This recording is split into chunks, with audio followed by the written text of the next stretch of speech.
Hello YouTube, it's Birdo 5 and welcome to Bed Life for April 15th, 2019. Make sure your taxes are done. And welcome to Bed Life. Let me shut off the music, the audio. So we are here. Anti-Tracker called first at 6:59, about 47 minutes ago. Anti-Tracker also is first at 7:46 that I've actually gone live. Congratulations, Anti-Tracker. Chief Cook says hi. Very close second, as was Josh Street, a very, very close third. And yes, Anti-Tracker first. Very surprising. This is a stream that's going to go down in history, I guess. And just a heads up, this is not going to be a particularly long stream. I just don't have it in me tonight. But I definitely wanted to get on. It has been a while, all weekend, in fact, since I've done a Bed Life. Okay, granted, 2, possibly 3 days, depending how you count. I believe April 12th was the last one. So yeah, I needed to get on. Otherwise, this was just going to become a City Skylines channel. And not that there's anything wrong with City Skylines channels, but, I had Game of Thrones was on last night. Despite being so ridiculously tired, I tried so hard to nap, but I couldn't do it. I was working so hard to get out my Star Trek Discovery review. And I don't know why, because it was so late, and it was Sunday night, and it was Game of Thrones premiere night. Grant, I think I had 20 views over from the time I released it at like midnight almost. Well, I guess close to like 11 p.m. Eastern, and like 6 a.m. Eastern. There were like 20 views. I should have just called it a night and released it in the morning, but no.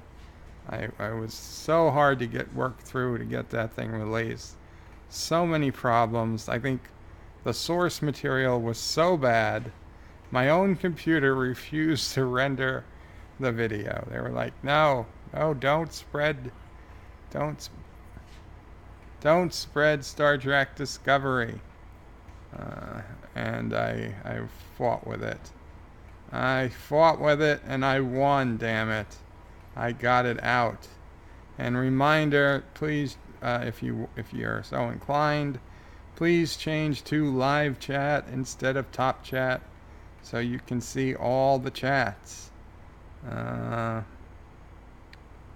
Let's see. Josh Street says, spoiler for Anti-Trekker, Bird got to love the look on John's face when Sam tells him.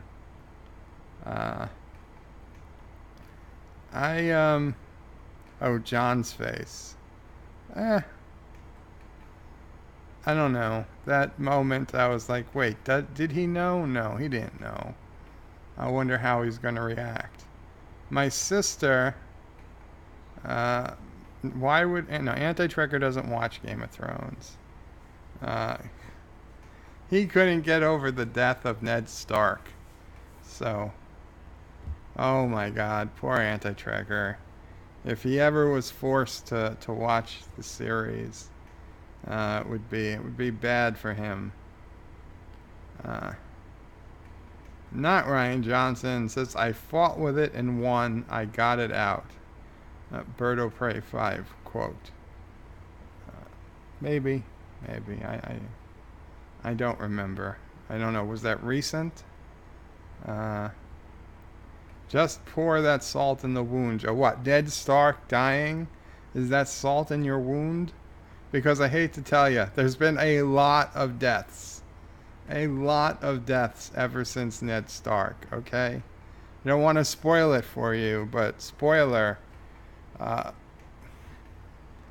70% of the original Season 1 cast is probably now dead.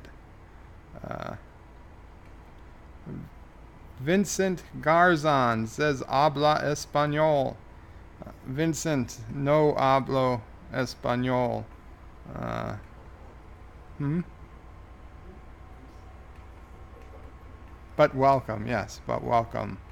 Hopefully, hablo inglés. I will not. I will not insult you by trying to attempt Spanish. Um, Espanol. Jon Snow, the real king of the Seven Kingdoms, says Chief Cook. Darren Wagner says, Anti-Tricker, how's it going, B-Wing? Not Ryan Johnson says, how the heck do they have a show if they keep killing everyone? Not Ryan Johnson. They keep bringing in more characters. For every character they kill, they bring in 2 new ones. It's weird. It's what makes the show such a standout. I mean, just the balls to kill off Ned Stark in season 1. That would be like Star Trek Discovery killing off Michael Burnham in season 1. I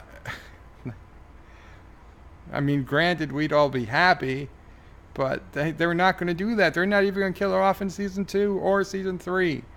We know they're never going to kill her off.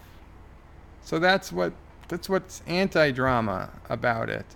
Whereas Game of Thrones, we're like, oh, I mean, it was season 1. It was all new to us. We're like, oh, wow, nudity. Well, HBO does nudity. It's nothing new. And this has got some good production value. And, oh, well, obviously Ned Stark is gonna make it out of here. I mean, surely you don't kill your main character. And, oh, my God, his head is off. Oh my, how did that happen? Wait, this is a dream, right? Somebody's going to wake up. It's going to reset. What's going to... No, it wasn't a dream. That was it. That was the moment you knew that Game of Thrones was going to be unlike any other show on television. At least up to that point that I'd seen. Josh Street says, why does most of Sean Bean characters he plays in movies and TV end up dead? Not Ryan Johnson says, more cannon fodder. Anti-Trigger says, a bird le gustan los hombres a los que le gusta. No, I don't know. I don't like what's being said there, even though I cannot translate it word for word. Not Ryan Johnson says, Sean Bean dies in everything. John Street says, George killed around 500 by the first book out of 900 characters. 900 characters. Jeez. DJ Odyssey says, hail everyone. Hail DJ. Anti-Tracker says, Game of Thrones, come for the incest, stay for the graphic violence. Well, sure. But it's not the incest. I mean, it's just there's plenty of other scenes that have no incest involved. Not Ryan Johnson says, hi, DJ. Oh, that's right. I'm not going to read the hellos. Chief Cook says, hi, guys. Think about starting my live chat show. Any ideas how to get started? How I get started? Well, Chief Cook, get a camera if you have one, or if you're going to just go up with a picture, get a good picture. Honestly, I mean, I would say get software, but hell, half the people with big channels are using, I mean, Nerdrotic, he goes live using Google Hangouts. He doesn't even use anything fancy. So I don't know. I mean, I like XSplit software. It costs a little money, but it lets me do fancy things. But hell, Doomcock, Nerdrotic, they blow me away and Anti-Tracker away, and they're using Google Hangouts when they go live. So there's nothing fancy there. You just need you, and you need a camera, or not even a camera. All you really need is you and a microphone and a YouTube connection. You can go on. You see what happens. You see who comes. You see what they want to talk about. Let them shape the show a little. Or if you've got a definite vision, but it sounds like you don't because you're asking. But if you have a definite vision, then put that down and you go with it. And you see if you attract anyone. Just try it. I mean, don't wait, I would say. Just jump in. DJ Odyssey says, where is this Game of Thrones you are talking about? Well, DJ, it's mostly on HBO. Anti-Trigger says, oh wait, just like the Bird of Prey 5 show.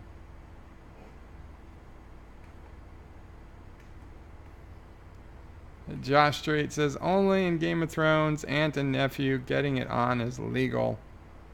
But they didn't know they were related. My sister seriously was afraid Jon Snow was going to kill Samwell when... Oh, spoilers. There's spoilers ahead, people. So, if you have not seen season 8 season 8 episode 1 of Game of Thrones, and you don't want to know spoilers from that episode, then I'm sorry. As much as I love having you here, you'd probably be better tuning out, because like I said, there are going to be some spoilers ahead. So at the end of the episode, Samwell tells Jon Snow that he's the true king, and Jon Snow is not taking it well. And my sister was actually afraid that Jon Snow was going to kill Samwell. Now, I knew that was never going to happen, because Jon Snow is the last good guy. Not the last, but he's certainly one of the last all good guys in this show. I mean, he is basically the continuation of Ned Stark. Jon Snow hasn't really done anything wrong. He always is looking out for other people. He's putting other people first. He is definitely the one. If you had to serve anyone, he's the one you would want to serve. He's the least likely to kill you. Let's put it that way. Even Daenerys, who, calls herself the breaker of change, she, as we saw in previous episodes, and kind of came back to bite her a little in this episode, she didn't mind putting people to death who, she just felt she gave them a chance. Maybe she could have given them a little bit more of a chance, but she did it. Whereas Jon Snow likely would not have in that case.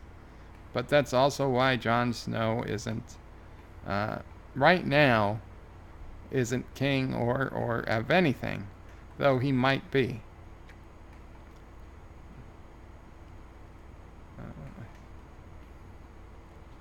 Not Ryan Johnson says, Anti-Trekker is on fire with the zingers.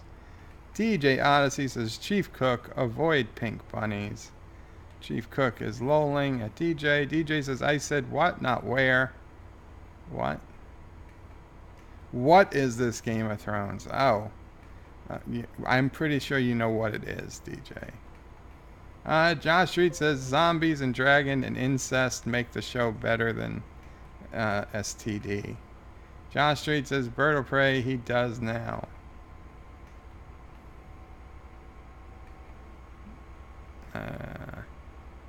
DJ Odyssey, or just mute Joe and watch the eyes. The eyes, the eyes. Thomas Potts says, sorry, I fell asleep. Thomas, do you think it's acceptable to sleep? Do you think that is an acceptable excuse? I'm trying to run a YouTube channel here, okay?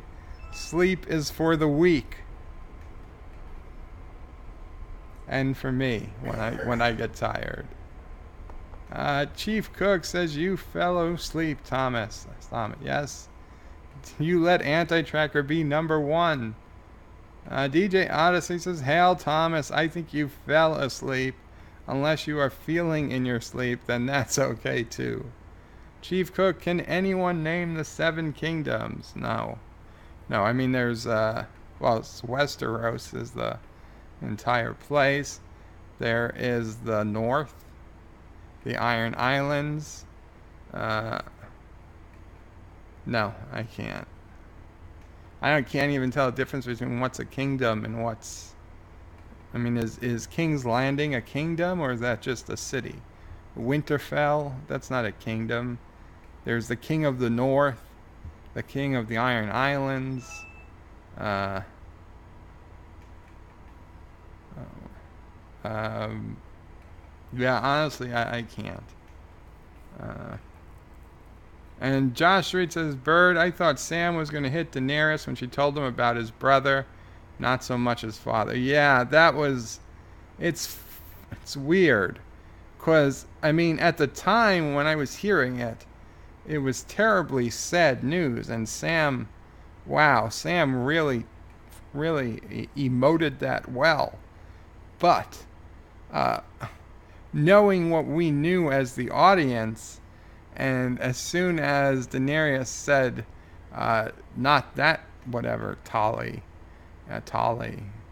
and he's like, yeah, that's my father. And we're like, oh no, no, Daenerys, you made a wrong turn. Go back, evacuate. But she didn't, I gotta say it. She, like a true queen, she didn't apologize because to her, she didn't do anything wrong. And I think it would have made her look weak to apologize, to be completely honest. That said, yeah, it's not good. That is not good for her. It doesn't bode well. If Samwell's not on your side, you are going to have a lot of problems. Because unlike Sansa, who has been retconned into being the smartest person in the world, according to multiple people, Samwell is probably the smartest person in the entire series, not Sansa. Honestly, I don't even know how they got. Why would they say Sansa was the smartest? This is just like, I think they needed a role to give Sansa because of all of the people, she was clearly the least important person, especially after Littlefinger was killed. So she doesn't have Littlefinger and she killed him, or was halfway responsible for killing him anyway. So she doesn't have his influence anymore, although she has her own influence as Lady of Winterfell. But I mean, Sansa wasn't smart. She got where she was because she got like purchased and bought by somebody else who like did terrible things to her, and that she didn't escape because of her smartness. She didn't. She was pretty bad shape. Okay, no one wants to follow the path she followed to get where she was. Just because she's alive doesn't mean she's okay. Yeah, you do not want to be Sansa.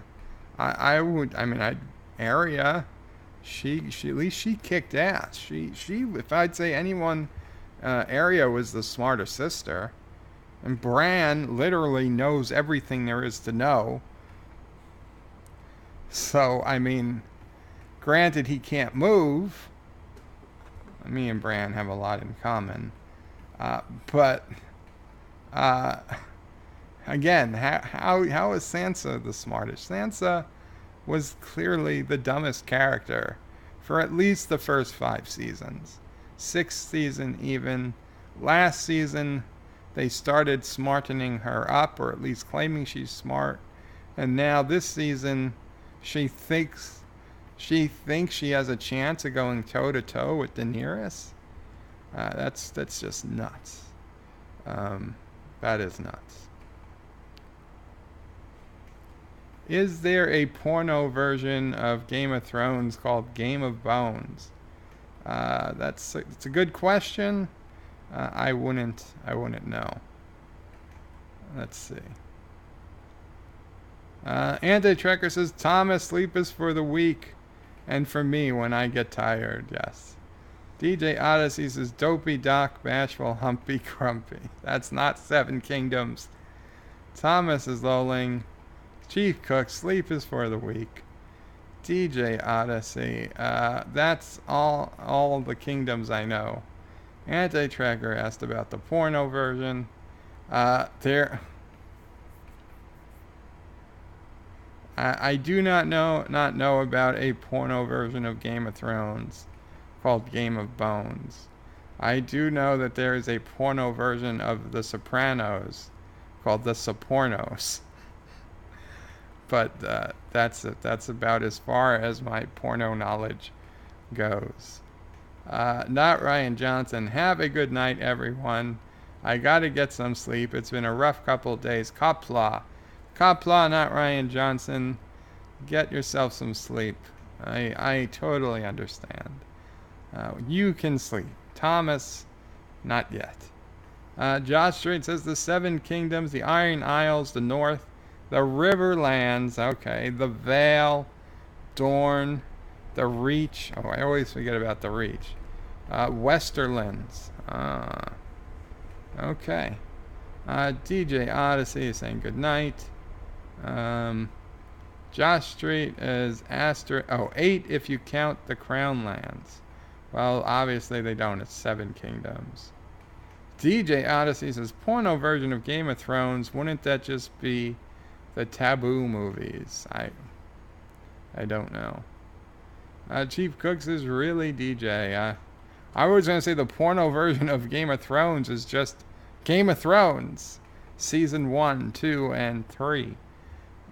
With, maybe a little bit of editing. Just to take out the clothes parts. DJ Odyssey says, I'm just guessing, lol. Chief Cook says, the little girl. Well, she's not a little girl anymore. The after the show, they described her now as a fully grown woman area. John Araki says, Qapla. I mean, it's been years, right? In the Showtime, it's been many years. And now Arya was, she was showing some interest. I mean, I think she's just a very short woman. I think we think she's younger because of how short she is. But I think she's supposed to be, they're not saying that she's like a kid anymore. To them, I mean, she's a grown woman in the show. I mean, not as old as Sansa. Sansa, I don't know, a grown woman. Like what? Sansa's maybe 20, 21 now, where she's maybe 18, 19. I don't know. But they seem to say that she was grown, and she was showing some interest in that other guy who's also an heir to the throne. I forget his name, but he's just a blacksmith now. And speaking of him, Arya showed him some type of weapon that she wanted him to make. And it was kind of hard to figure out what it was. Now, to me, it looked like a spear. And I know there's been a lot of people talking about what it was. Some people think it was the spear she used when she was in wherever the hell she was getting her training about being a faceless man. I'm going to go on a limb here. I think that was actually a spear to kill a dragon. I think Arya is already planning that she's going to have to kill some dragons because she has no intention of bowing to Daenerys. Yes, Dany. We'll just say it, Dany. I don't think she's got any plans. I think her and Sansa have already talked, and they're like, listen, Jon is in love with this chick.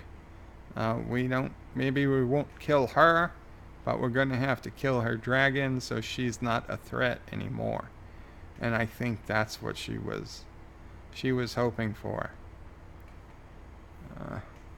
DJ Odyssey says, Bird watched that porn for the Sopornos. because from The Sopranos because it says "Say hello to my little friend." No, that is a different movie. That says "Say hello to my little friend." And Josh Street says, "Yes, Bird." Google says there is a Game of Bones. Well, good. I John Araki says Qapla. Did I already say that? Qapla, John Araki. And yes, I've got something to sing, and I will tell you guys all about that in a minute. Josh Street says, Bird, at least Sansa pulled the wool over Littlefinger at the end of last season. That was my least, I don't want to say least favorite, but I really was saddened by the death of Littlefinger.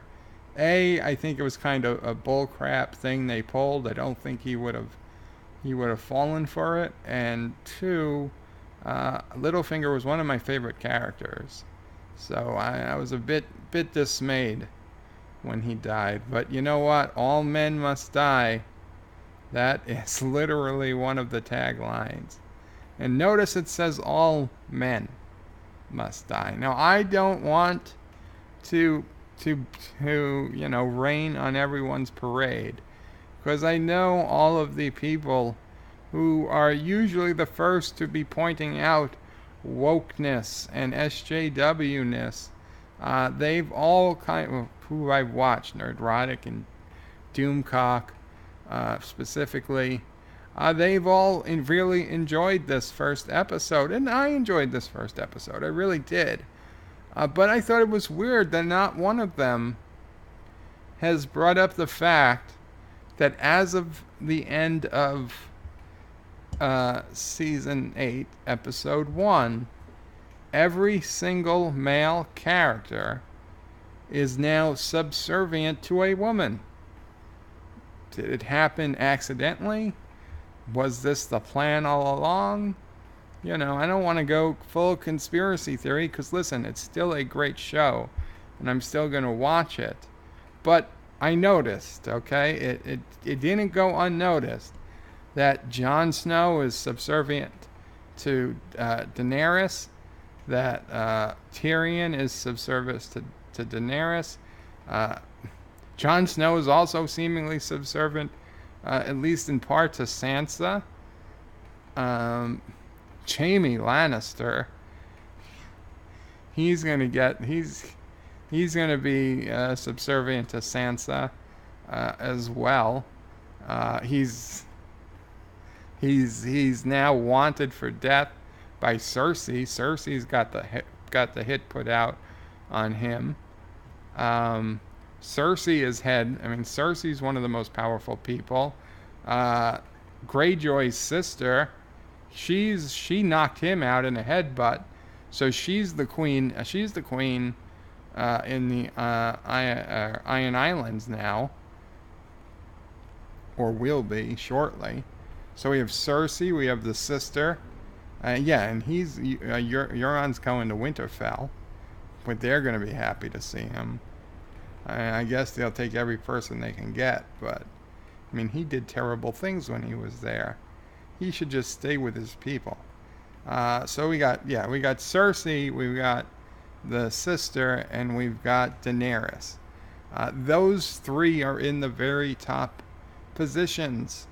And we've got Jon Snow, we got Tyrion, we've got the eunuch, we've got all the other characters are all taking knees to these women. And and even then the women, Sansa and Arya, they're like entering this battle on their own behalf, more or less. And the who brings up the point to Jon that you were king of the North, lady, whatever, the 8-year-old or 10-year-old little lady from that other house. She's the one that says, we sent you, we pledged to you, the king of the North, and then you come back with this lady.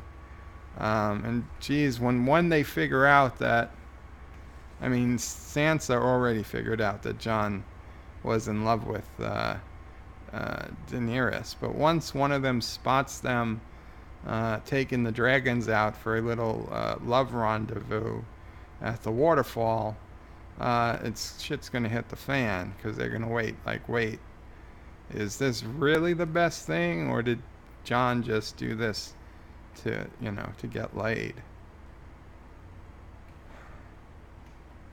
And it's weird, it's sad, because John is doing it for the best. I mean, he really knows what's going on.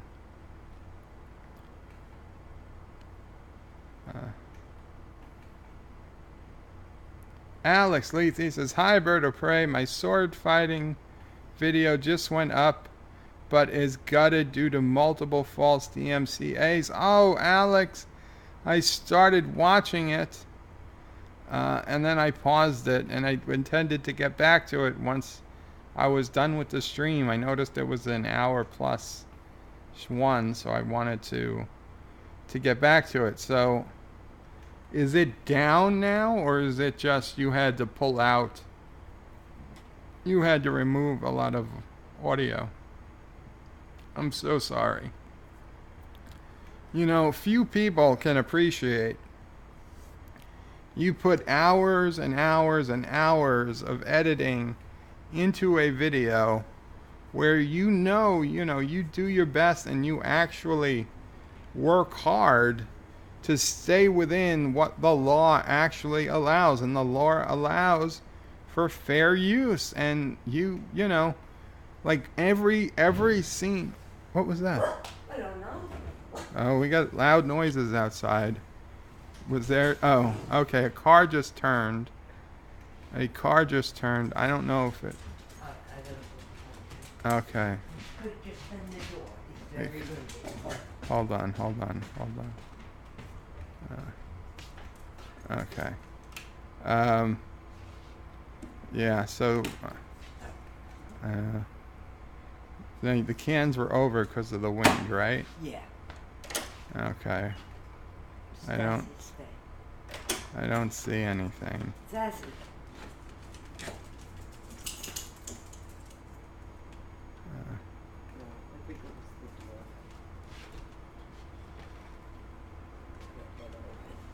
No, I don't have the fish open. Sorry, guys. We heard some loud noises out here. But it's super windy and, oh, great. Okay, you know what? The fish. We're going sans fish tonight. Okay, well, if we stay over here, it shouldn't be a problem.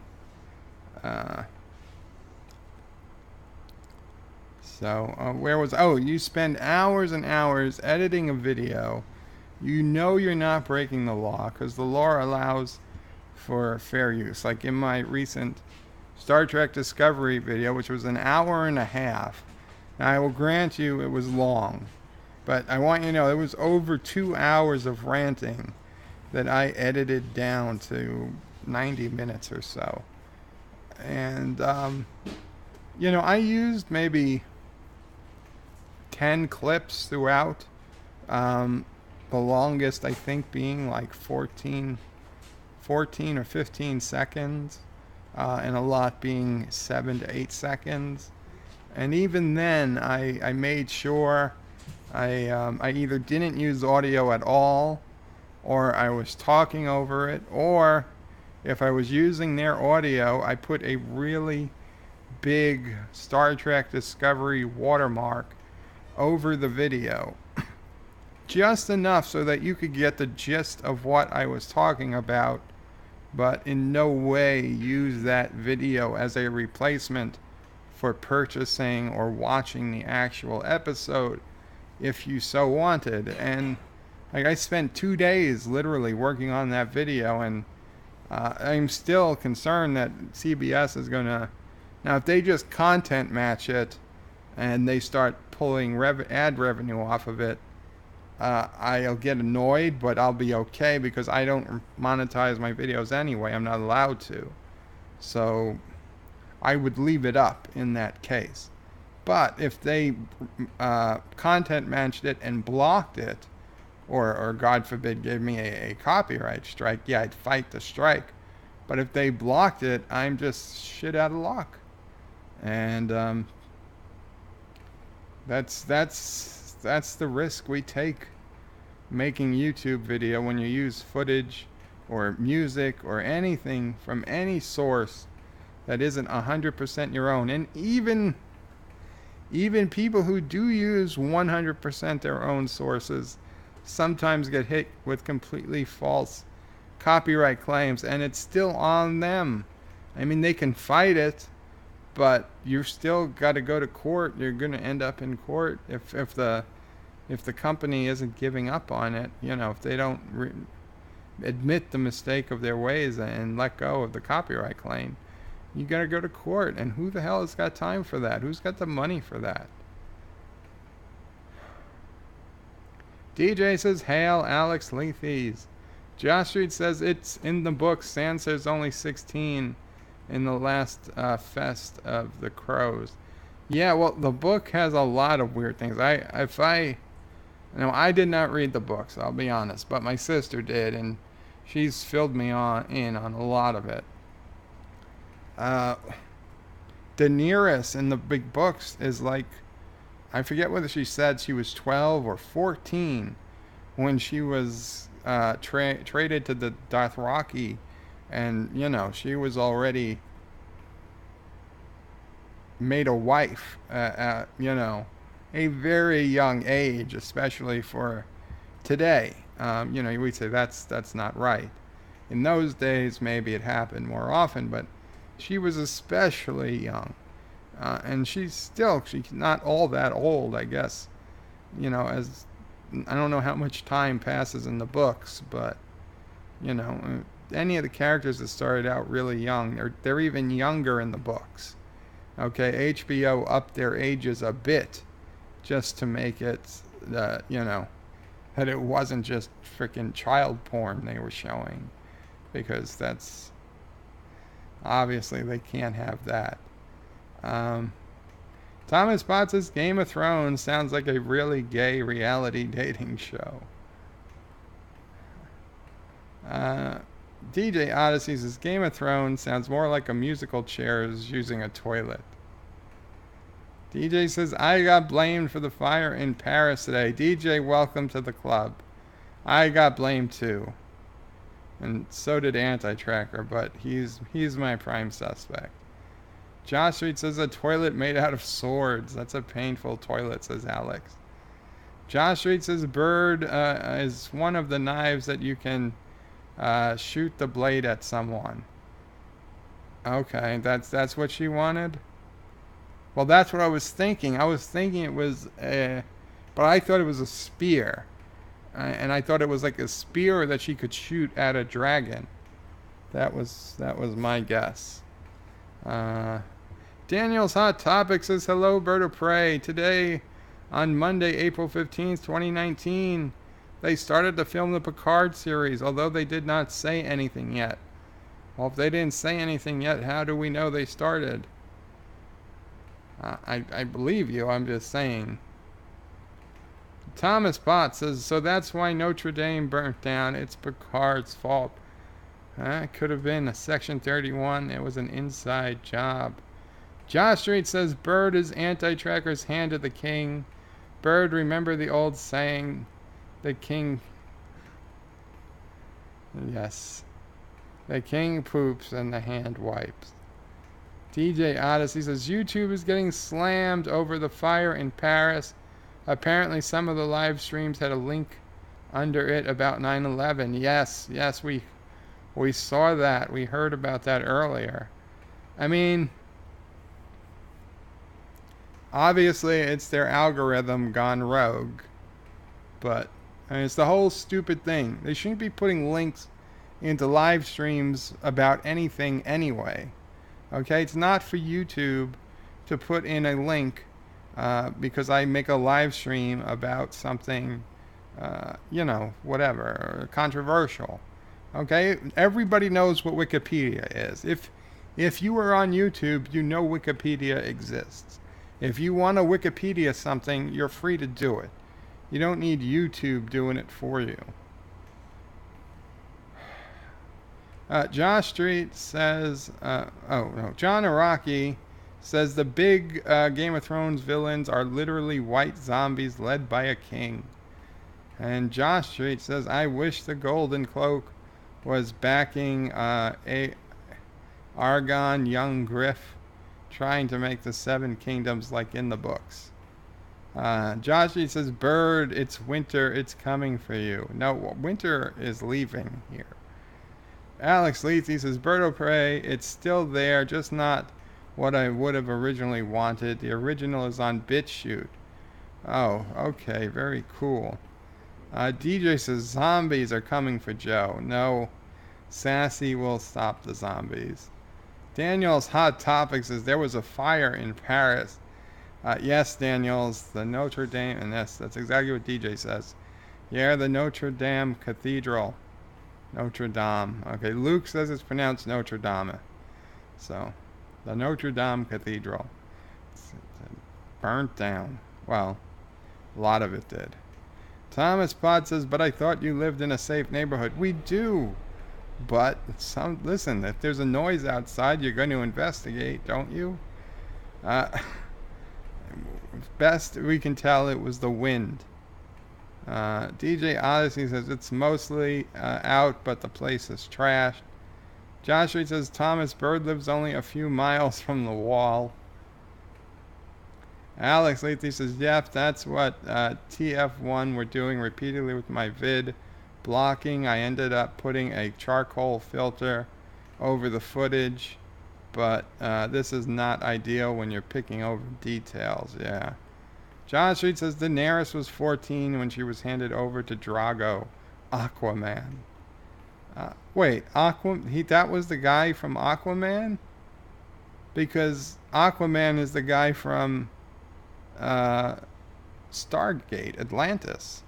You're saying the guy from Stargate Atlantis was Drago? I honestly did not recognize him at all. DJ Odyssey says, yeah, like now, Bird shouldn't have that link below his live stream about Nazis. John DeMarco says, hello everyone. I know almost nothing about Game of Thrones, but glad to be here anyway. Thank you so much, John DeMarco. I appreciate everybody coming. And yeah, it's not only about Game of Thrones. Of course, we talk about other things. And DJ says, I'm kidding. Well, don't worry, DJ. I didn't believe you. This is why I don't believe a lot of the things. This is why I had to have proof that there was an echo. DJ Odyssey says, I never watched the show either and won't. Richie Poole, welcome Richie Poole, says hello all. Daniel's Hot Topic says time travel is real and history is vulnerable to attack. You're not going to get any complaints from me. Alex says, yep, Stargate Atlantis, crap Conan film, Game of Thrones, back to Atlantis. Ah, yes. Yes, Stargate Atlantis to Aquaman. Ah, I see. I see, said the blind man to the deaf man. As one of my college professors would often repeat. Josh Reed says, Bird, same guy as Stargate Atlantis, too. So, yes, now it makes sense. I mean, I'll be honest, at the time I was probably so much looking at Daenerys that I didn't recognize who the guy was. But, in thinking back, yeah, I can see some resemblance. Now that I think about it, if I ever rewatch season 1, I guess I would see it now. So, all of you guys need to hear this. John Araki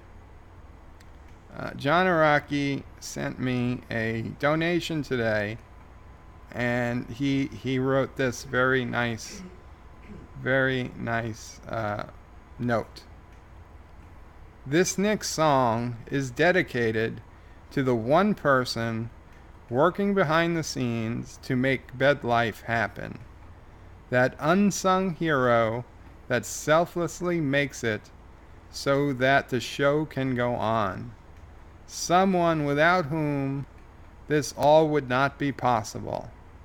Mom O Pray 5. Sing her a song of her choosing. Uh, Thank you, John Araki. My mother was touched. She thanks you, and yet sassy. No, not sassy. Although Sassy can get her song. Sassy doesn't want a song.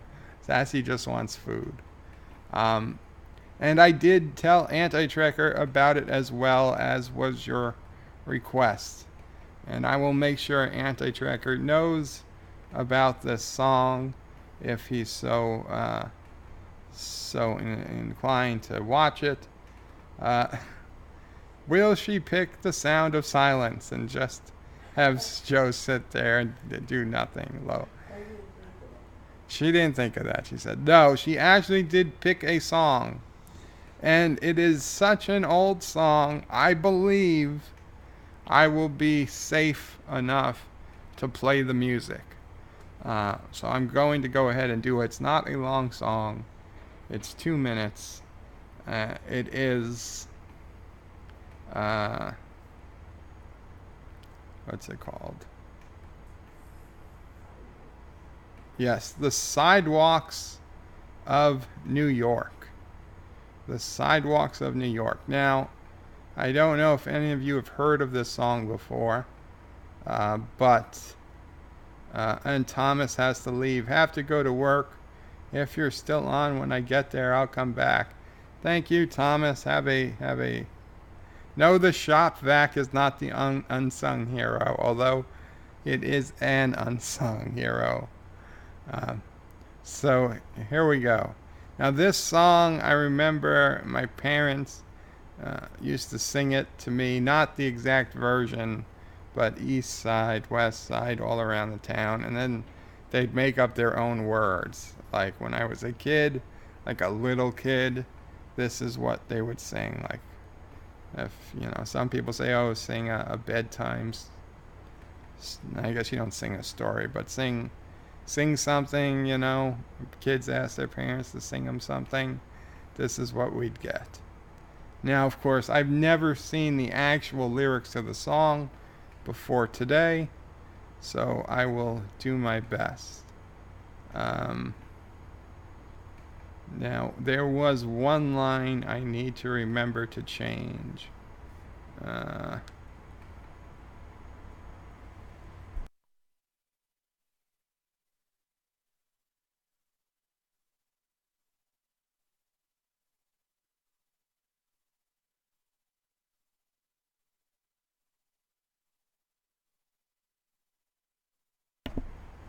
Okay, yes, there is one line I need to override because it's a little different than what Mom remembers, and frankly, her version sounds better. So, we're gonna try this. We'll see if we're not. I mean, if we get a content match, we get a content match, but I think we'll be okay. So this is The Sidewalks of New York, as picked by my mom and made possible by John Araki. Again, thank you.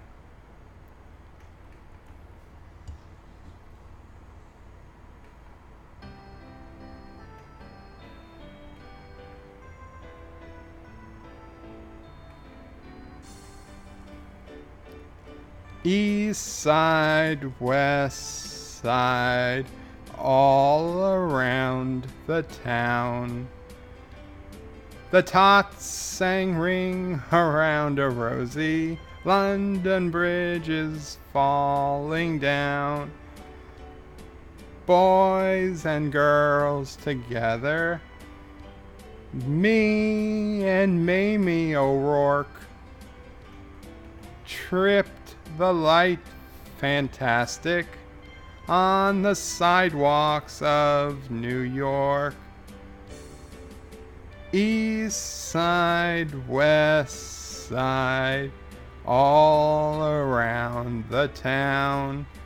The kids sang Ring Around Rosie. London Bridge is falling down.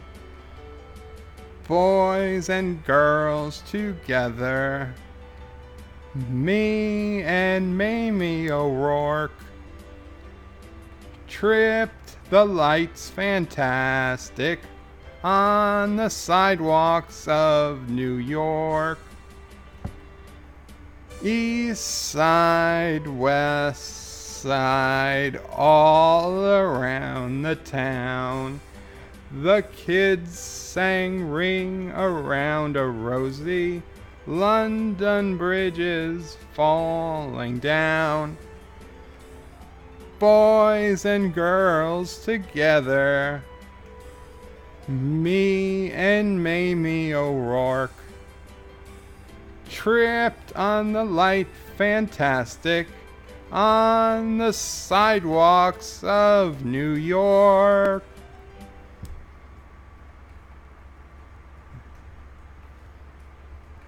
Thank you. Mom is clapping. And I am sorry I forgot to replace the first line on the first stanza, but I got it on the other ones. So yes, that is the sidewalks of New York. And we apparently are still streaming, so no Insta ban. That's good. That's good. Alex Lethe says 1:30 a.m. here. Have to sleep, I'm afraid. Perhaps this will help. I hope it did, Alex. DJ Odyssey says one of these days I will make birds sing the duck song. John Araki says good choice, Mama Pray 5. Alex says waltz time was really popular in the Victorian era. And clapping. Thank you. Thank you. Yes, it brings me back to my childhood. To a younger Bird will Pray 5. A more optimistic Bird will Pray 5, perhaps. But still a smart Bird will Pray 5. Maybe smarter than I am now. Okay, because, I hadn't been poisoned by YouTube and mass media. John Araki says Anti would give you 3 red turds because he's jelly. Well, you know what? Anti-Tracker is jealous of a lot of things. DJ Odyssey says a hairier Bird will Pray 5. Well, hairier in some aspects, but not others. Daniel's Hot Topic says you sing beautifully. Daniels, I think you might need what are those called? Hearing aids. Yes, I think you might need a hearing aid. Or maybe it's better you don't get one, because if you like it, great. Alex Lethe says night night. Good night, Alex. Thank you so much. I'm gonna check out your video later. But I'm sure it will still be good, even if you had to cover some of the videos. I know it's just the thing we gotta do. Now, John Araki also made a second request. Now this one,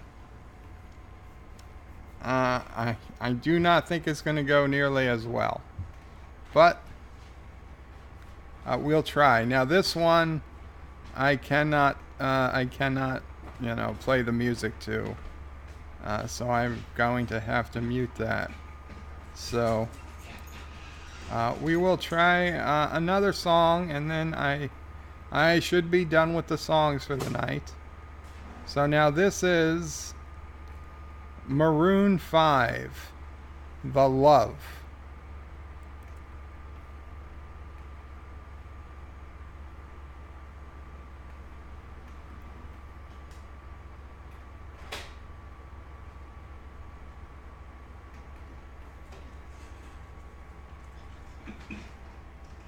I'm playing the piano. I was so high, I did not recognize the fire burning in her eyes. The chaos that controlled my mind whispered goodbye. And she got on a plane, never to return again, but always in my heart. So this love has taken a toll on me. She said goodbye too many times before. And her heart is breaking in front of me. I have no choice 'cause I won't stay goodbye anymore. Whoa, whoa, whoa. Whoa, whoa, whoa. Whoa, whoa, whoa. I tried my best to feed her appetite, keep her coming every night. So hard to keep her satisfied. Kept playing love like it was just a game. Pretending to feel the same. Then turn around and leave again. This love has taken its toll on me. She said goodbye too many times before. And her heart is breaking in front of me. I have no choice 'cause I won't say goodbye anymore. Sorry about that. Whoa, whoa, whoa, whoa. Whoa, whoa, whoa, whoa. Whoa, whoa, whoa. I'll fix these broken things, repair your broken wings, and make sure everything's alright. My pressure on your hips, sinking my fingertips into every inch of you, 'cause I know that's what you want me to do. This love has taken its toll on me. She said goodbye too many times before, and her heart is breaking in front of me. I have no choice 'cause I won't say goodbye anymore. This love has taken its toll on me. She said goodbye too many times before, and my heart is breaking in front of me. She said goodbye too many times before.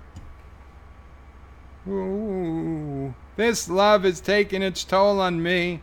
She said goodbye too many times before, and her heart is breaking in front of me. I have no choice 'cause I won't say goodbye anymore. This love has taken its toll on me. She said goodbye too many times before, and her heart is breaking in front of me. And this is one of those songs that just end by fading out. I am glad Mom was not in here for the vast majority of that song. She took Sassy outside. Just coincidence, that worked out well. Yeah. Sci-Fi Guy, and of course we dropped from 13 to 9. Although I know a lot of people are headed to sleep.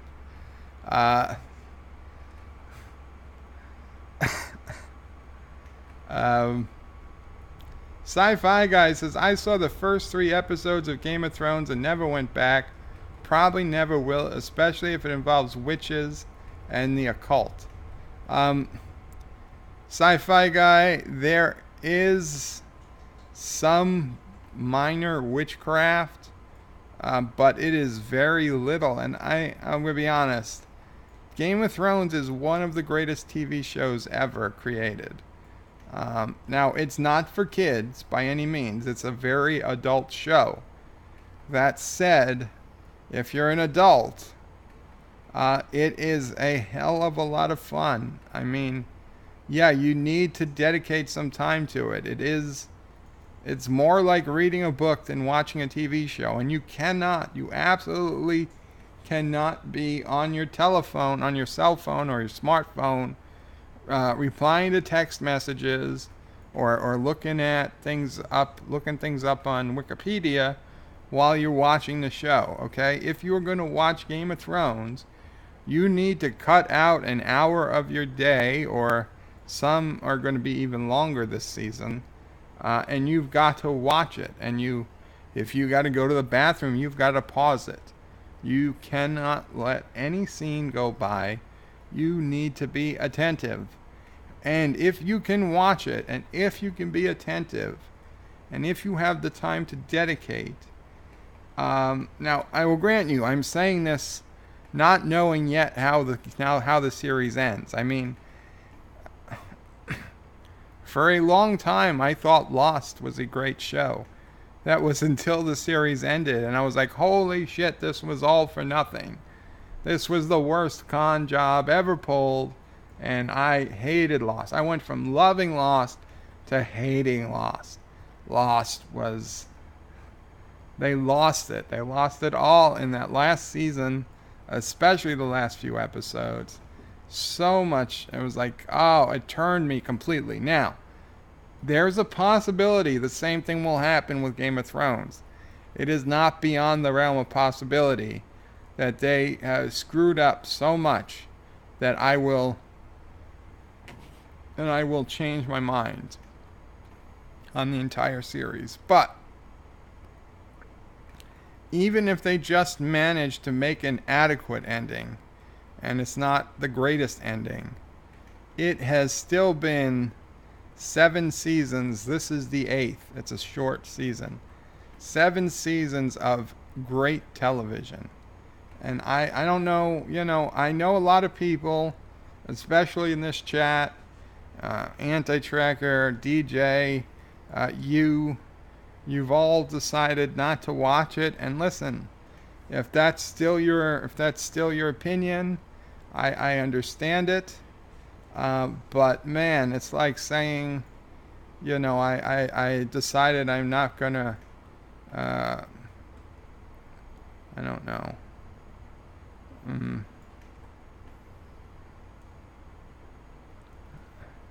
I don't even know what to compare it to, because I was gonna say, this is like you've decided not to read a book that everybody loves, but I don't know a book that everybody loves. or anything really. But I'd say, you should try it. You should give it a fair chance. If you gave it a fair chance and it's not for you, then I understand.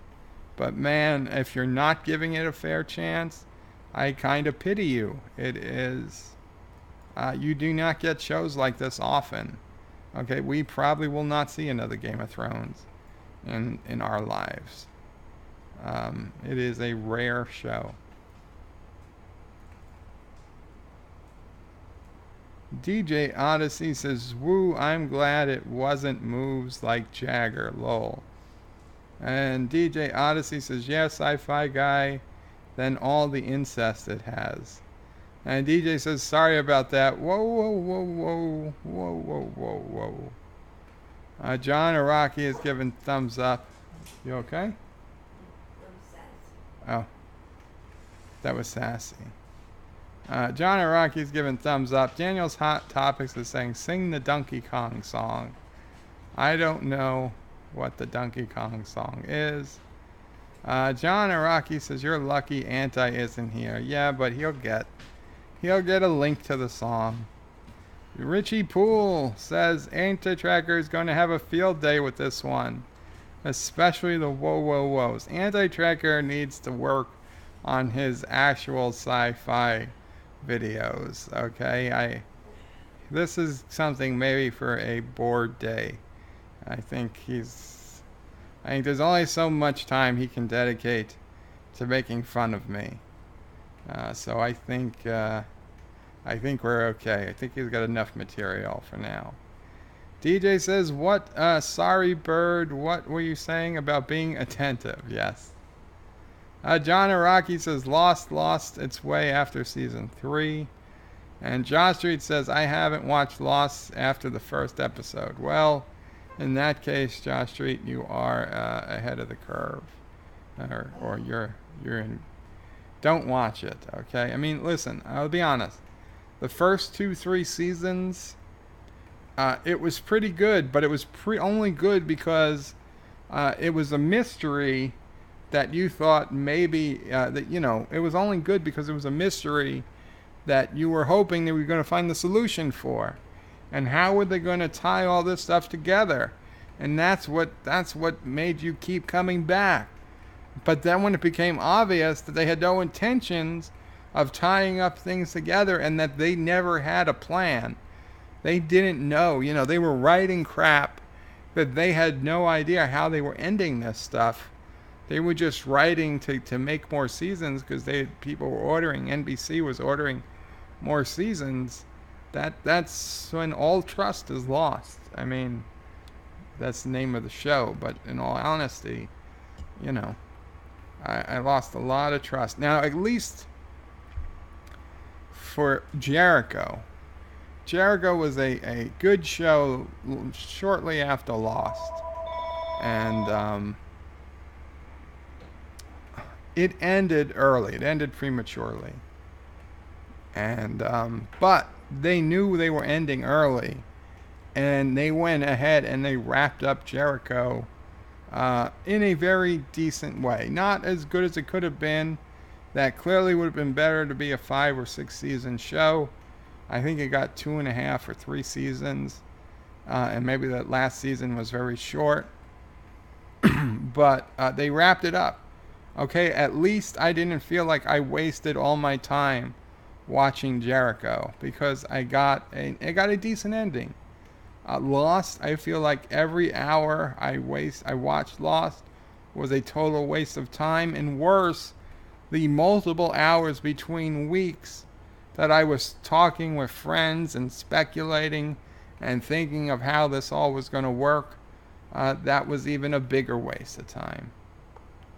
Daniel's Hot Topic says Lost ended and it was all an illusion. The alternate universe or sideways universe was just an illusion. Just like the last episode of These Are the Voyages, a giant FU to everyone of Enterprise. Okay, Enterprise, I will grant you, the ending sucked. I didn't take it as a giant FU to everyone. It was like an FU to the actors. That was unfortunate. Because it's like, you think, what? You're going to bring in Riker and Troy, who, I gotta be honest, they both looked well past their prime. Okay? I'm sorry, but neither of them should have been in the Starfleet uniform anymore. They didn't look anything like they looked at the time this was supposedly taking place. If you're going to bring in Enterprise actors, at least bring them in post TNG, in movie era or something. But no, these guys, I mean, they were not fit for the parts they played. But that said, I still liked Enterprise the series, and I would totally say watch Enterprise the series. Enterprise the series was more than its ending, but Enterprise, they wrapped up most of its mysteries. 90% of them were wrapped up. And some of it wasn't touched, but it was still good. It had its sad parts, its bad parts for sure. I mean, the needless death of Tucker. I think they just like, oh, we better kill somebody. We make this a memorable ending, and oh, we'll kill somebody. That'll up the emotional vibe. And you know what? They probably weren't wrong. If it didn't have the TNG backdrop hologram ending, then it probably would have been a decent ending. I mean, let's face it, we knew they weren't going to make any movies about Enterprise. Okay? They didn't have any chance of going to the movies. So, you kill off a character. I get it. A lot of shows don't have the guts to kill off a character, even at the end. John Araki says, I didn't start watching Game of Thrones until the last 4 episodes of last season. John, you need to go back and watch all of the episodes prior.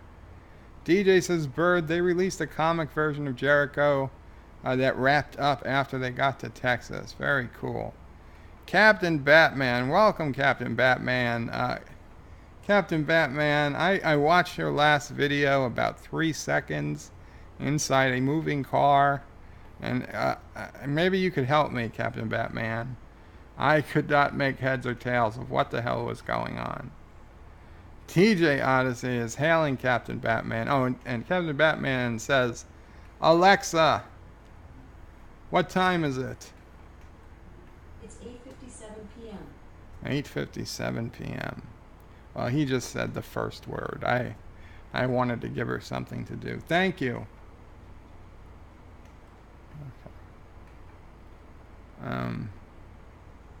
John DeMarco says, other than the last episode, the 4th season of Enterprise was excellent. Honestly, I thought, now I know I'm in the minority here, but I thought seasons 1, 2, and 4 were excellent. To me, the weakest season was the entire Xindi arc. And we can go into those reasons another time, but to me, the Xindi arc was the weakest part of Enterprise. Daniel's Hot Topic says, I got Enterprise Season 3. That was wonderful. Well, listen, it's not bad. Season 3 is not bad, but I know most people think Season 3 is the best season of Enterprise, and I would say it's my least favorite season. Because I like them exploring. I like them... and to me, Enterprise was the closest to the original series vibe, that out in the unknown, everything you're coming across for the first time. They couldn't recapture it perfectly, but that to me was Enterprise. That's what it did good. And they did it in seasons 1, 2, and 4.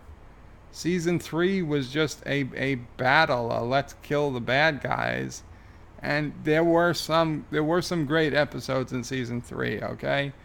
The episode where Archer is forced to take the warp drive from that benevolent alien race. I mean, what are you going to do? I mean, you're weighing billions and billions of lives versus, 40 people or something on that ship.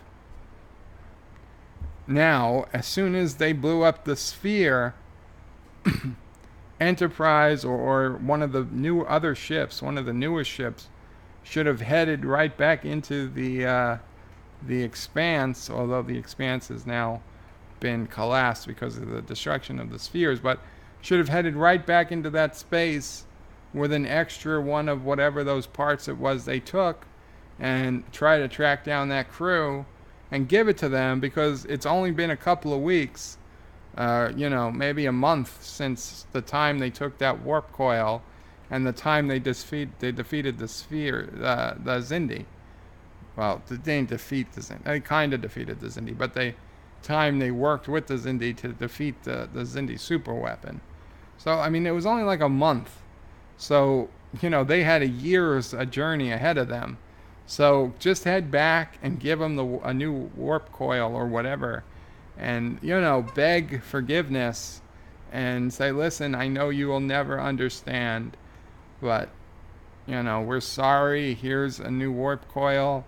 Here is some latinum or something for your trouble, and 6 billion or whatever it is, 8 billion, 12 billion, however many billions of lives were saved because of this. And do it, because whatever. DJ Odyssey says Tucker isn't dead. He was recruited by Section 31. It's in the books. Okay, well, Daniel's Hot Topic says The Sopranos ended with a cut to black, and that sucks. I still wonder what happened. Yeah, I remember The Sopranos ending well. I gotta say, it's not the worst ending. Um, I was pissed at the beginning. After it kind of set in, I was like, I can deal with this. Um, and then once the actor that played Tony Soprano passed away, James Gufidi, whatever his name is. Once he passed away, I was like, well, shit. Now we know Sopranos is never coming back. Up till that moment he passed away, I thought there was a chance Sopranos might come back as a movie or another season or something, just to see where they all were, you know. But after the actor died, I'm like, well, now I would say the only way to interpret that ending was that Tony got shot. Tony was killed. And it kind of makes sense because the whole show, not the whole show, but much of the show is told from Tony's perspective. So, like, if Tony dies, it just goes black, and they've talked about that in the show before it happened. So if Tony was, like, literally shot in the head, and boom, he just went black, and that's what he was seeing. Now, when Meadow was coming in to the restaurant, she kind of had a look of fear on her face. Like, I kind of looked. I mean, she kind of looked like something was wrong. Like she could have been looking at a guy with a gun to the back of Tony's head, and it was a surprise. And like, oh my God, she was just catching the end of her father's life. Because that was like the look of terror she had on her face. It was subtle, but it was, to me, it was there. I think that's what I was saying. So I didn't want to believe it at the time, but now I'm kind of believing that, you know, Tony died. Tony was killed. And you know what? As much as I like Sopranos, that's the business you're in. It happens. It happens. And you know, you can't. They don't want to ever make a villain, and he was a villain.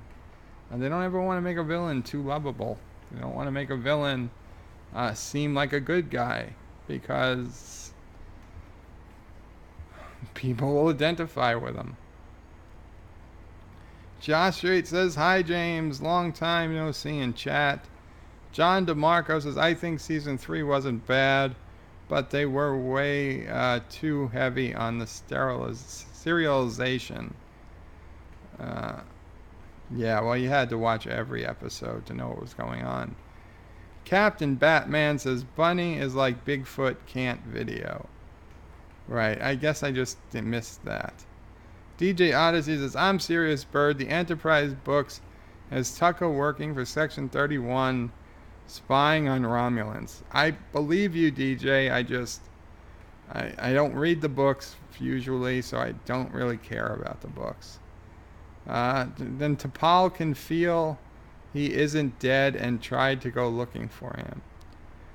The books I've read on Star Trek were mostly TNG books, and I'll be honest, the only book I can remember in any detail, and I read dozens and dozens and dozens of books after Deep Space Nine ended.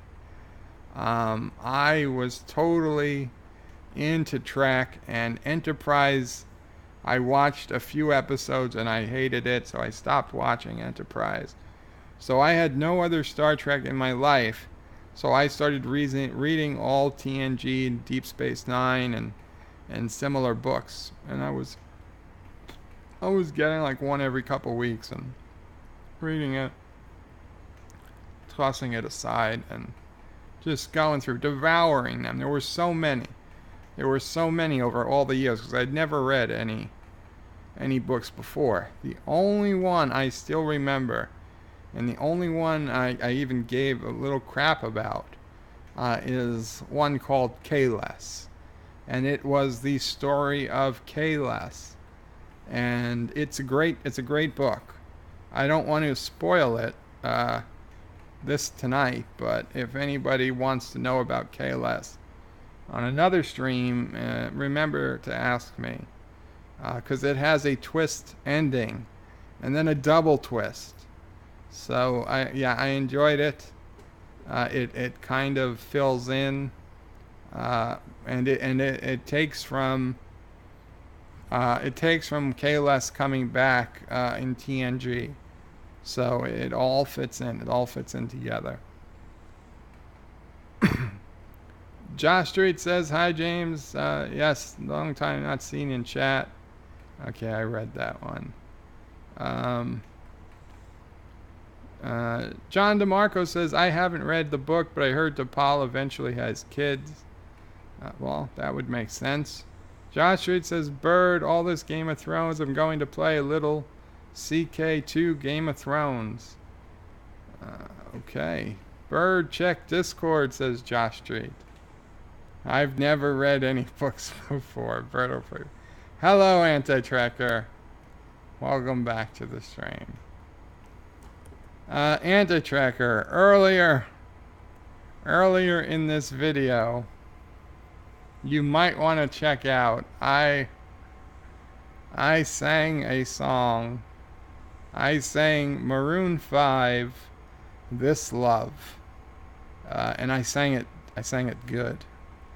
No, I sang that song, and I don't know if you're aware of the lyrics of that song, Anti-Tracker, but apparently people here think that you might be interested in knowing that I read it. I sang it. And Thomas Potts is back saying, "Happy Thanksgiving, everyone." And let's see what's going on.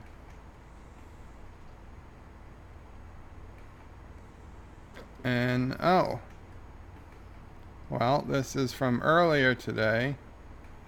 Wait.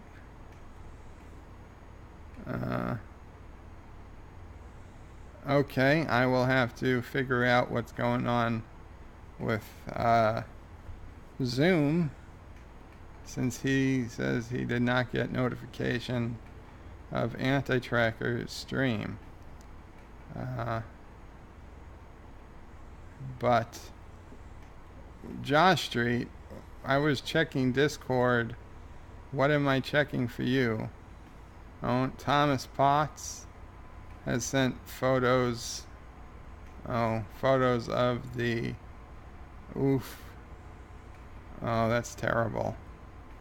That is terrible. Yes, the very sad fire at Notre Dame. Oh.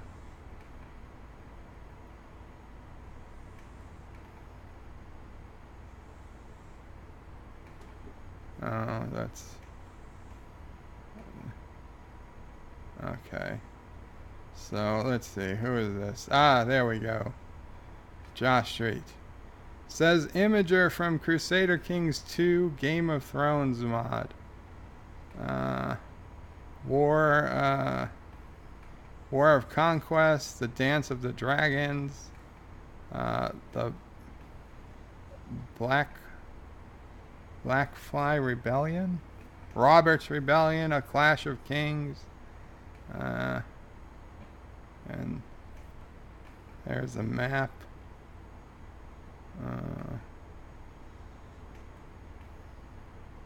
The Vale. Is that where the Vale is? I should brush up on my Game of Thrones geography.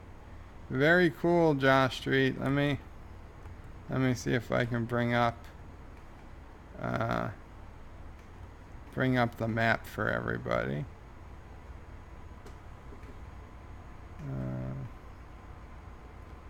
Let's see, where are we going?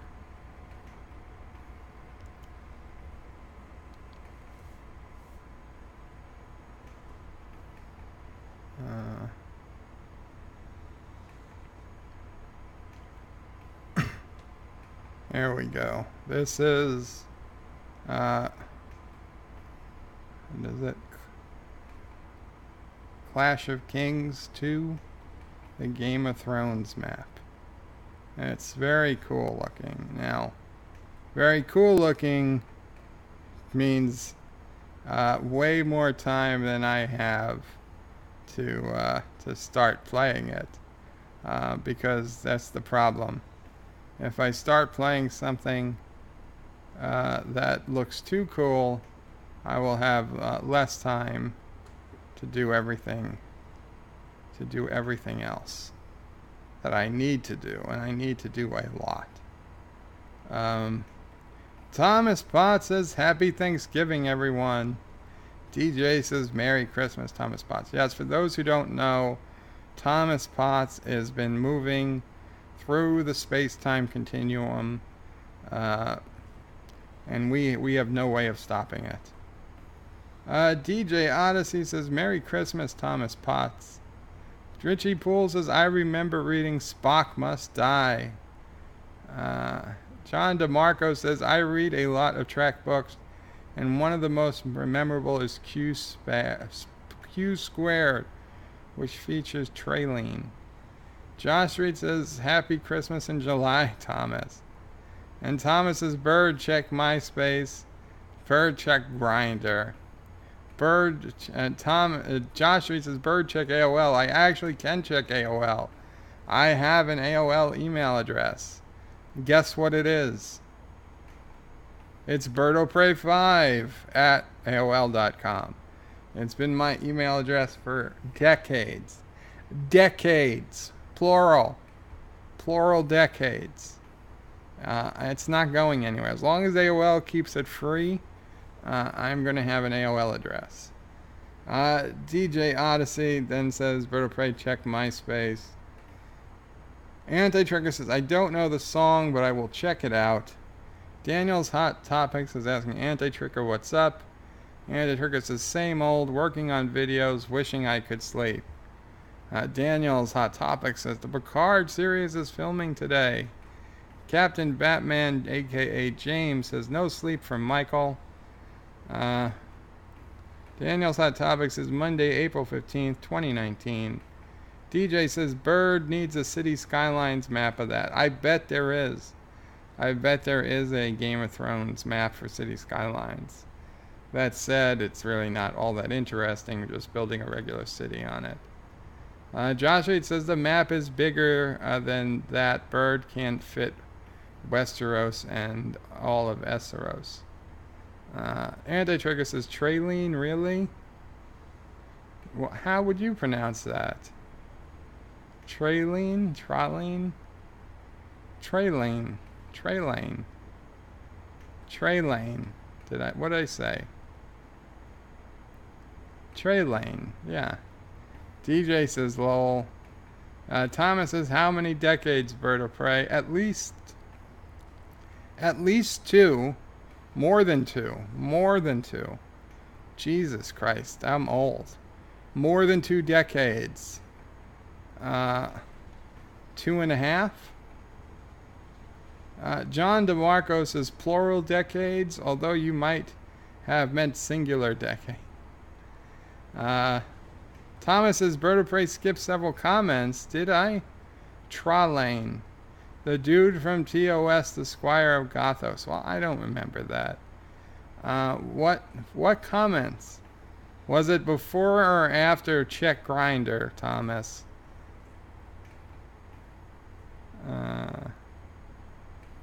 I mean, I've skipped hellos and goodbyes and lols.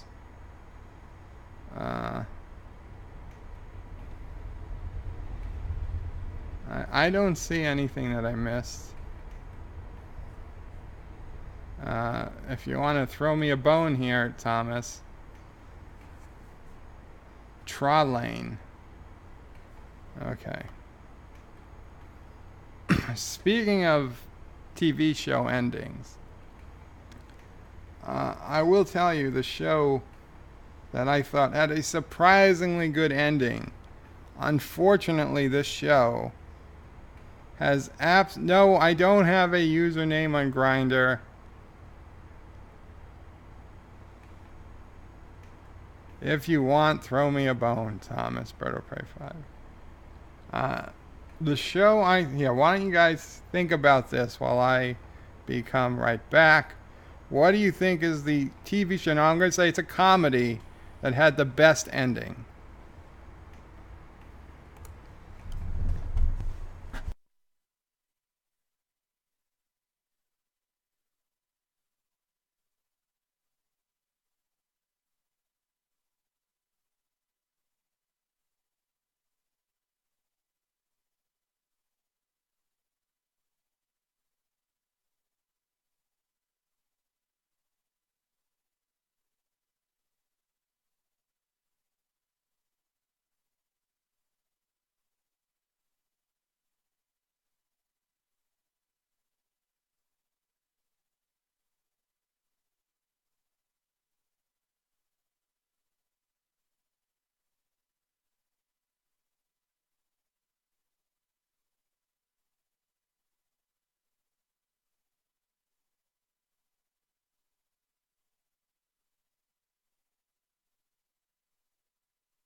Sorry about that, guys. I hit the wrong button, and instead of getting DJ Odyssey or something, you got one of the screens I set up to play a game against the chat at some point, if I was ever so inclined.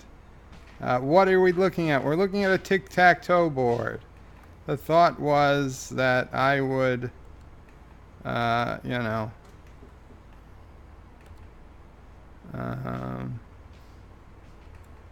let's see, whiteboard, drawing, freehand, thick, color, red. So yeah, here is the thought. The thought was I would, put in an X, and then I would ask the audience for a number, and the first number they pick, and I would throw it in. So, no, there is no grinder pick behind any of these. DJ Odyssey says, guess he wants to pound 9. John DeMarco says, I'm up for a minute, and I come back to this. Thomas says, I pick 3. Okay, Thomas. We'll play against you. So you've picked 3.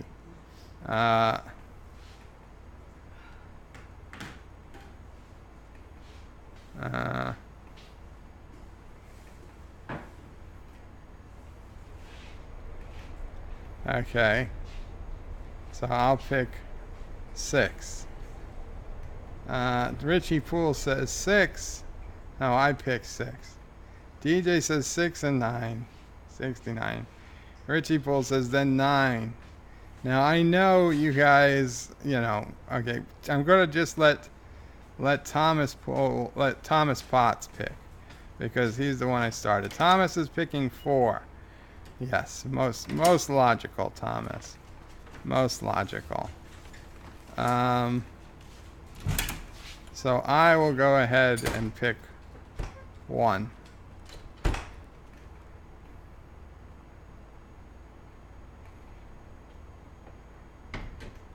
Thomas, yes, you picked 4.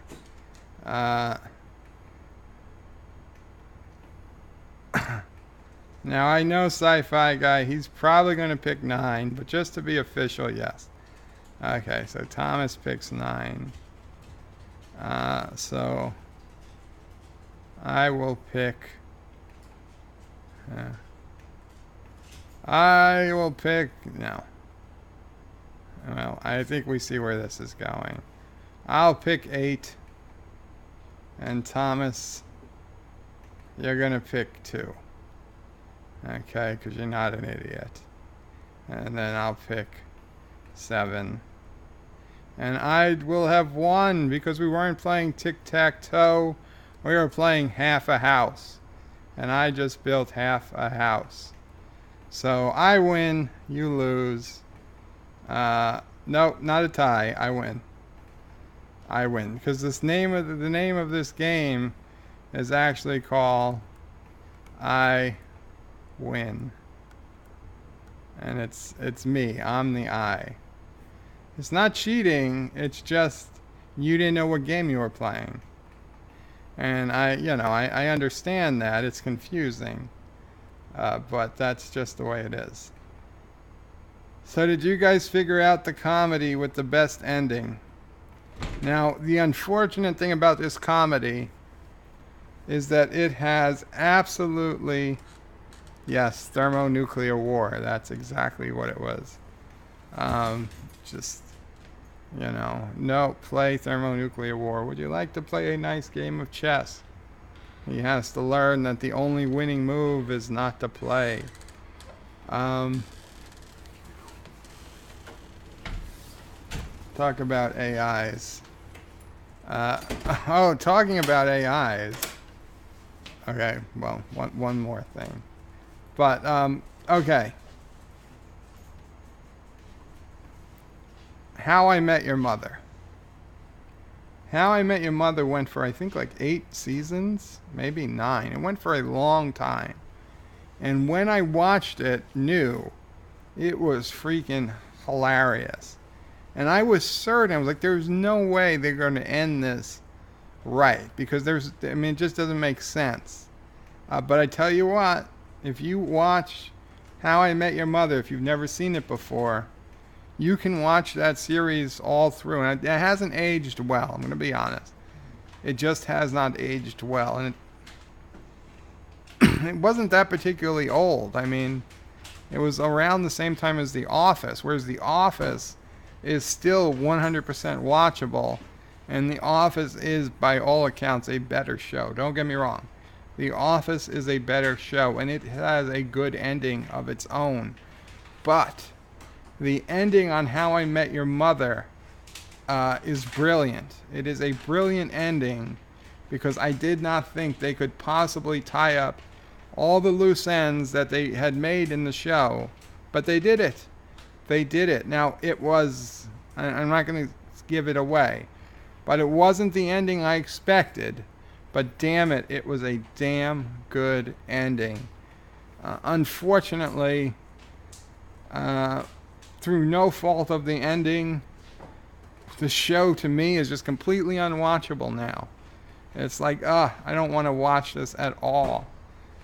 The Office, I've rewatched multiple times, and it still has. I will rewatch it again because it's just that good. How I Met Your Mother was good to watch once, but zero replay value. It's just like thermonuclear war. Nobody wins. Thomas is calling me a cheater. John DeMarco demands a recount. And DJ says Kuroga leader cheats. Josh Reed says Kuroga cheats. How did I cheat? Okay, just because I called it a different game doesn't mean... Hey, Bird, you said it was tic-tac-toe before you started. Did I? Damn it. You got me. You got me. You got me, Richie.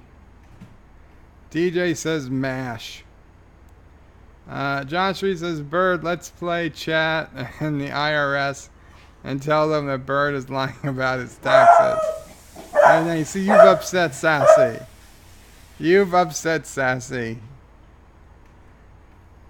Also, I'm not lying about my taxes. Richie Pools is what? You Met Your Mother, Bert? When? How I Met Your Mother. It is a comedy. It was on television for a long time. Josh Reed says most comedy in the 2000s to today don't age well. Well, Josh Reed, Seinfeld I can rewatch. And Seinfeld was way older than How I Met Your Mother. Richie Poole says, yeah, better, I don't know. And Josh Reed says, today, yeah. Brian McFarland says, Heidi-ho, everybody. And again, The Office was roughly the same time as How I Met Your Mother. Parks and Recreation was a little after The Office, but it had some overlap. 30 Rock, I haven't watched 30 Rock, but I could watch it. Again, I have watched it on occasion, reruns on streaming. And yeah, they were still pretty good. But How I Met Your Mother, ugh. Anti-Tracker says, DJ Odyssey, yes, MASH had the best ending. You know, I was a little young to watch the MASH ending, watch MASH at all. I mean, I saw some episodes as a kid. There's no way to avoid it, but I really don't know. I mean, I know the gist of MASH, but I didn't watch it much. Richie Poole says, after Pam and Jim got together and Michael left, I lost interest in The Office. A lot of people say that, Richie. I think some of their best work was done post-Michael. Especially that last season. That last season with new managers and Robert California was hysterical. Man, that trip to Florida they take. And I don't want to give stuff away, but that's some good stuff. There's some good stuff in that episode, in that series, the entire series. Honestly, when you look back, almost the entire series is just love stories. To be honest, there's Jim and Pam. I don't want to give away things, but almost every character there, their main thing is who they're going to be married to, or living with, or going out with, or leaving, whatever the case may be.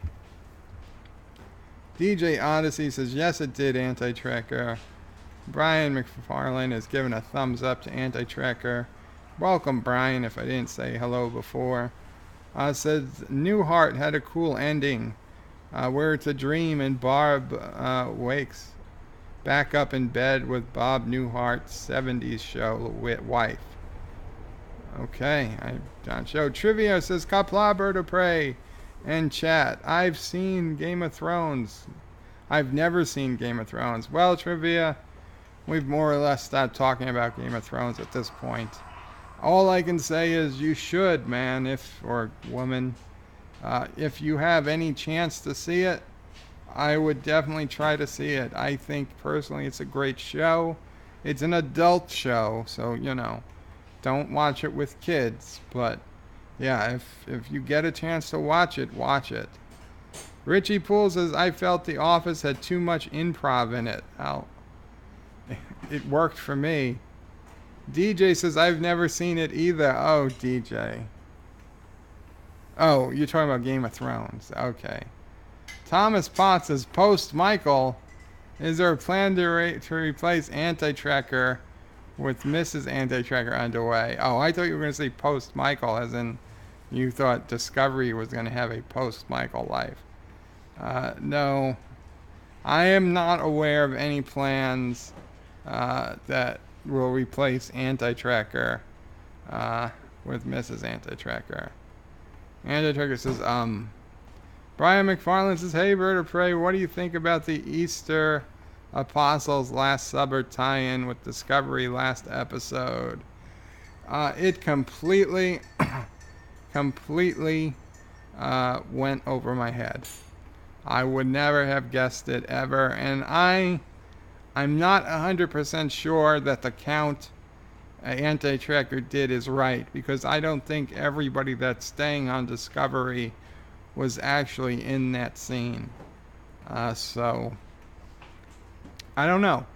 I almost think like we're giving the writers way too much credit. Way too much credit. But hey, if it's there, it could be interesting. And Trivio says, okay, thanks.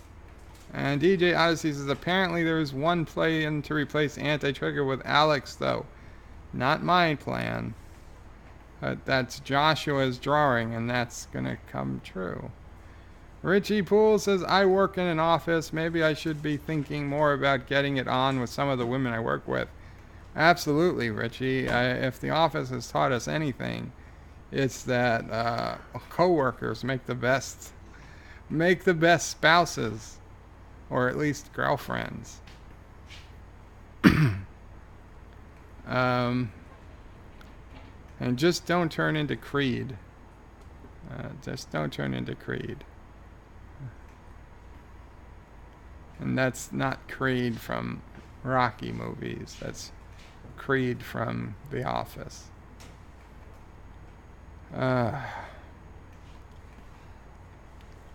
DJ Odyssey says, yeah, Joshua is like Simon of Chalk Land Thing. His drawings come true. Thomas says, I forgot not to mention the secret plan. It's okay, Thomas. You'll be forgiven, I'm sure. Okay, guys. Hey, Bird of Prey. What X out of 10 rating did you give the last Discovery episode? Well, funny you should ask, Brian. In my review, I stated that the episode was so bad, no number known to mankind can do justice to just how bad the episode was. But if I was forced to choose a number that we could most represent what I was truly believing, it would be negative infinity. I've rated it negative infinity out of 10. And that is like more like a projection of it into our number line. Okay, the actual value cannot be expressed in words. You would need an advanced degree in the calculus to even have a chance of understanding the number that I'm trying to portray. It's more like the sum, the infinite sum of infinite values raised to infinite powers multiplied by -1. DJ Odyssey says, good night, Mama Bird and Bird. You know you want to go to bed. I do. Thomas Potts is a liar and says Bird of Prey gave it 100 out of 10. No. You might be thinking of Trek Yards. Brian McFarland says, lol, wow, Bird of Prey. Yeah, Brian, it was bad. But you know what? I don't think it was the worst episode of Star Trek Discovery yet. I think it was the second worst episode. The worst episode, I still believe, was episode 3 of this season. Now, I have blocked most of that episode from my mind because, as the brain will do, it will just try to fight a hard trauma by cutting off its own neurons so you can't access those painful memories. So while I can't tell you offhand what exactly was so terrible about episode 3 at this moment.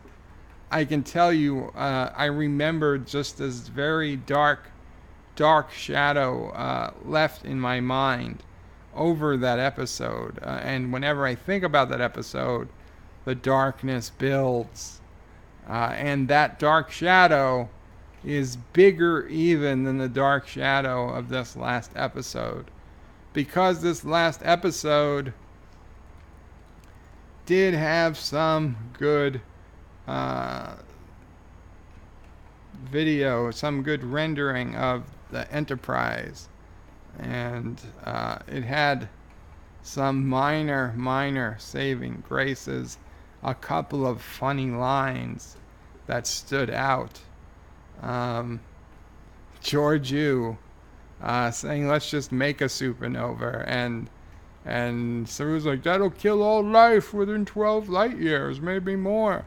And Georgiou's like, "I thought there were no bad ideas." And Kelly, "That was a bad idea. Yeah, no, we're not doing that." Yeah. So that was a legit funny scene. And there was a couple of others that were legit funny. So there was just these tiny little specks of light in the absolute darkness. So it didn't quite hit episode 3, but it was pretty close. DJ says, "I ranked it 1 million just for how much booze it made Anti-Tracker have to drink." Richie Poole says, "I wouldn't worry too much about Thomas. He doesn't even know what day it is most of the time." Very true, Richie. Sci-Fi Guy says, "Good night, Bird and Mama Bird." Thank you, guys. Anti-Tracker says, "I have to admit I gave it 10 out of 10 shots." What'd you say? Yes, and Mom says good night to everybody. And DJ says, "Lol, Brian McFarlane, hashtag me poo." DJ says, hashtag me poo. Kennewick Sapien. Welcome, Kennewick. I don't know if I said hello before. Says, "It might be counterintuitive, but in absolute value terms, infinitely small is larger than infinitely large. Bird knows his E equals MC squared level theoretical math." Of course, infinitely small just means very, very close to 0, whereas infinitely large means super large. So yes, you want to take the negative of infinity, not infinitely small. Thomas Potts is like, "Anyone should believe the evil dictator of Karoga." You guys are mean. You guys are so mean. Thomas says, some more me poos. Thomas says, "I know what day it is. January 46, 2908. Bird stream Game of Thrones season 8 episode 2. Yeah, Josh Street. You gonna come visit me in federal prison? Good night, everybody. I'll see you guys soon. Qapla.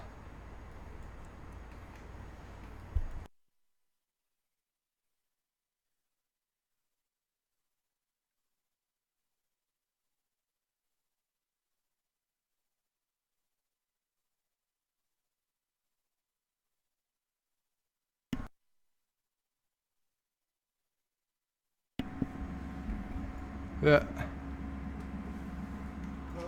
No. Send me some money. Well, I had the audio off anyway, so I guess I gotta replay the ending or what. What do I think about the $20 super chat? Well, it is an excellently well done super chat. That said, I feel that a Bird of Prey chat should remain the most expensive chat on antitracker.com. So I don't know how, I don't know when, but I fully intend to reclaim the throne with the most expensive super chat at some point. So, keep your eyes out. Now, apparently to be more expensive, it doesn't need to be longer. It just needs to be more embarrassing to the anti-tracker. So as soon as they come up with something even more embarrassing to the anti-tracker, even more emasculating than losing his wife to Dr. Alex, I will talk to Joshua, and we will create it, and then anti-tracker will have to play it, and it will cost $21 at least.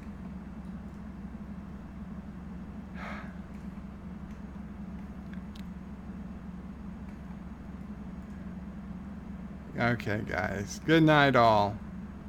Good night. Santa comes tonight, says Thomas. Trivia says evil nerd mapper, not enough roundabouts. Oh boy, so hide.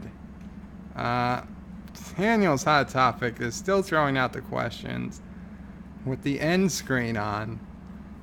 Do you watch The Simpsons Treehouse of Horror episodes? Which are your favorite? Mine is the first one from season 2 and season 3. Daniel's hot topics.